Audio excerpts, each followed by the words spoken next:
ज्येष्ठ शुक्ल पक्ष की निर्जला एकादशी कैसे करें। सुबह उठें, नहा धोआ करके पीला वस्त्र पहने, विष्णु भगवान का फ़ोटो रखें, तुलसी माता का फ़ोटो रखें, फल फूल जो भी है आपको वो रख कर पूजा करें। अब उनकी कथा सुनें। निर्जला एकादशी। व्यास मुनि के पास जाकर भीमसेन ने पुकारा कि मेरी पूज्य माता कुंती, वे पूज्य भ्राता युधिष्ठिर तथा अर्जुन, नकुल, सहदेव, द्रौपदी सहित एकादशी का व्रत करते हैं और मुझे भी शिक्षा देते हैं, तू अन्न मत खा, नरक में जाएगा।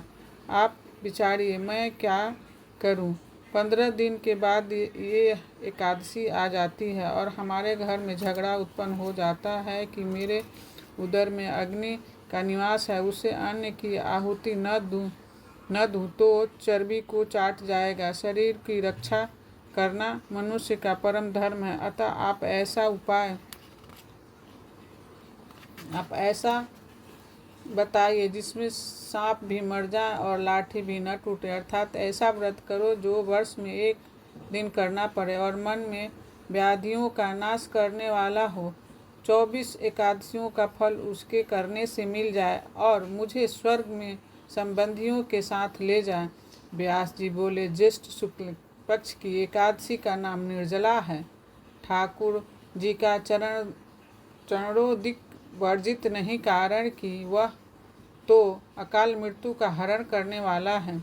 जो निर्जला एकादशी का व्रत श्रद्धा सहित करता है उसे 24 एकादशियों का फल मिलता है, निश्चय ही स्वर्ग को जाता है। व्रत में पितरों के निमित्त पंखा, छाता, कपड़े का जूता, सोना, चांदी या मिट्टी का घड़ा और फल इत्यादि का दान करें।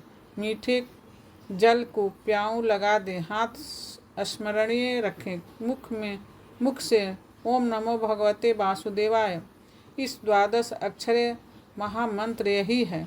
श्रीमद् भागवत पुराण का सार है। आप यदि फलहारी हो तो ध्रुव के प्रथम मास की तपस्या के तुल्य उसके एक एक दिन के समान आपका फल हो गया।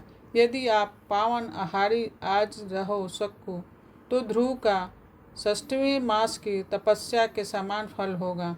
सदा को पूर्ण रखना, नास्तिक का संग न करना, सृष्टि में प्रेम का रस भरना, सबको वासुदेव का रूप समझकर नमस्कार करना, किसी के दिल की हिंसा नहीं करना, अपराध करने वाले का दोष क्षमा करना, क्रोध को त्याग करना, सत्य भाषण करना, जो हृदय में प्रभु की मूर्ति का ध्यान करते हैं और मुख से 12 अक्षर मंत्र का ज्ञान करते हैं और पूर्ण फल को प्राप्त करते हैं। दिन भर भजन करना चाहिए। रात्रि को रामलीला, कृष्ण लीला, कीर्तन के सहारे जागरण करना चाहिए। द्वादशी के दिन प्रथम ब्राह्मणों को दक्षिणा दें, फिर भोजन खिलाकर उनकी परिक्रमा कर लें। अपने पग पग का फल ब्राह्मणों से अश्वमेघ यज्ञ के समान हो, वर मांग लें। ऐसी श्रद्धा भक्ति से व्रत करने वाले को कल्याण प्राप्त होता है। जो प्राणी मात्र को वासुदेव की प्रतिमा समझता है उसको मेरी कलम लाखों प्रणाम के योग कहती है। निर्जला का महात्म्य सुनने से दिव्य चक्षु खुल जाते हैं। प्रभु घूंघट उतार कर मन के मंदिर में प्रकट दिखाई देते हैं। इस एकादशी को